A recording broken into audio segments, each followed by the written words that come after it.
oppressive policies for a long time made a lot of enemies. A lot of those enemies went abroad. Some of them joined extremist groups. And with fighting kind of cooling down in Syria, we could see these people coming back to focus on Uzbekistan if the status quo was maintained.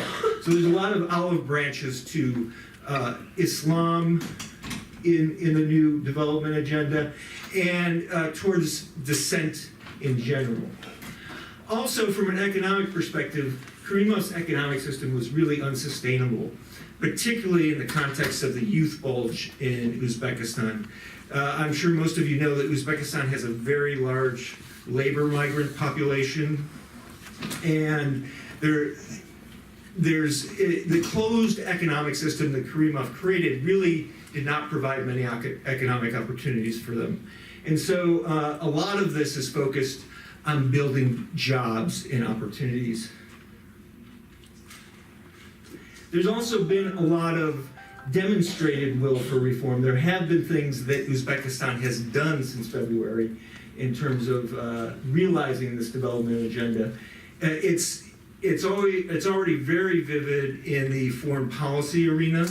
Uzbekistan has reinstated strong and friendlier relations with all of its neighboring states. It's reached out to China. It's even reached out to Turkey, with whom Islam Karimov had an ongoing kind of dispute.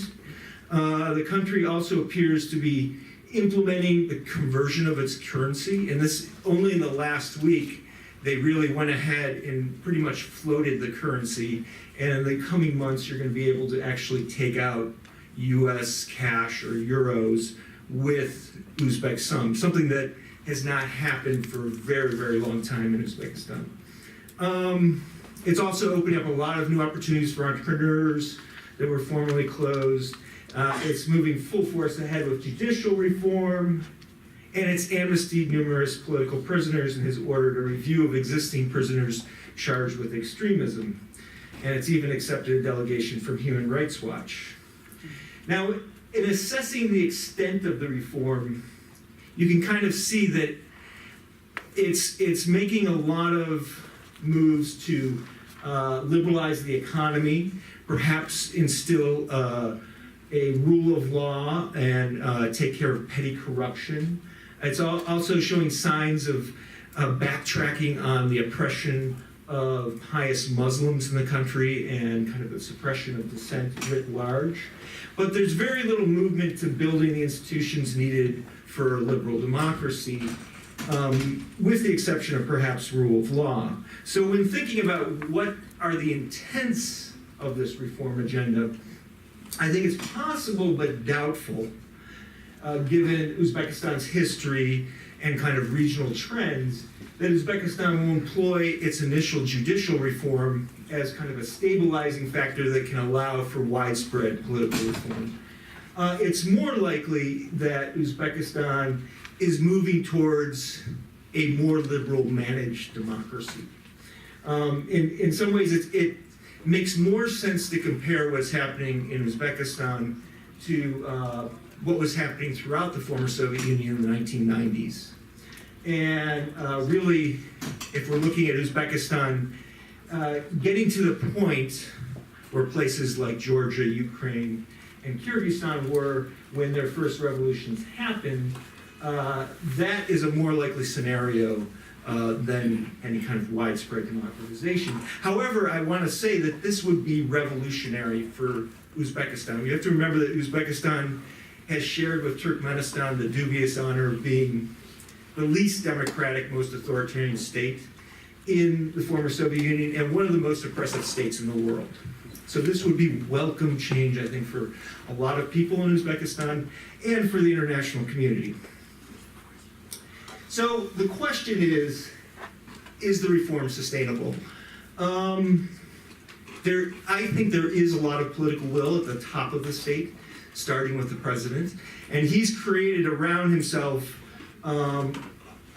numerous institutions to implement this reform. However, there's lots of enemies within the government to the reform. Now, these are not, there's not opposition publicly voiced, And those of you who know Uzbekistan would not be surprised by that. It's not like the head of the National Security Service is outwardly criticizing reform, but there's a lot of assumptions that these were some of the people who would be the losers in this reform and therefore are likely to try to stand in its way. So the security organs would obviously be concerned about changes in the judicial system, rule of law, changes in terms of border security, the fight against extremism, and so on. State-owned enterprises, Uzbekistan has a lot of them, and they were very powerful under Karimov's regime. In fact, it's very interesting, I hadn't known this until this year, that a lot of the state-owned enterprises like Uzbek Airways actually owns various industries throughout the country, not just the airlines. And same thing with Uzbek Railway and so on. So in opening up of the economy is obviously going to hurt them. And then finally, those who control the black market for currency exchange. Again, we don't know the details of who those people are, but it's always been assumed that they were, in fact, high up in the government. And those people are obviously going to lose a serious revenue stream by bringing currency into the open market. So quickly, I just want to talk about recommendations for the international community and for reformers inside the Uzbek government. So I think I strongly suggest that the international community support Mirziyoyev's reforms with technical assistance and, to a certain degree, praise. At the same time, they need to encourage deeper and sustained reforms in civil and political liberties, but recognize that these reforms will necessarily be gradual and incremental. I think the point is to see things happen at a certain pace and not to backtrack. And finally, they should work with Uzbekistan to assist them in improving their scores on various international indices, which are really important to the government. Uzbekistan, luckily for them, start at a very low level. It wouldn't be too hard to gradually move up the ladder. Now, for the Uzbek reformers within the government, I think in all cases like this, when you're trying to institute serious institutional change, you have to show results early on in ways that people can actually feel change. However, I think a final recommendation, which is very important, is Mirziyoyev needs to have his own political base to support these reforms. And in order to do that, he actually needs to begin some modicum of democratic reform in terms of building the institutions that will support reform.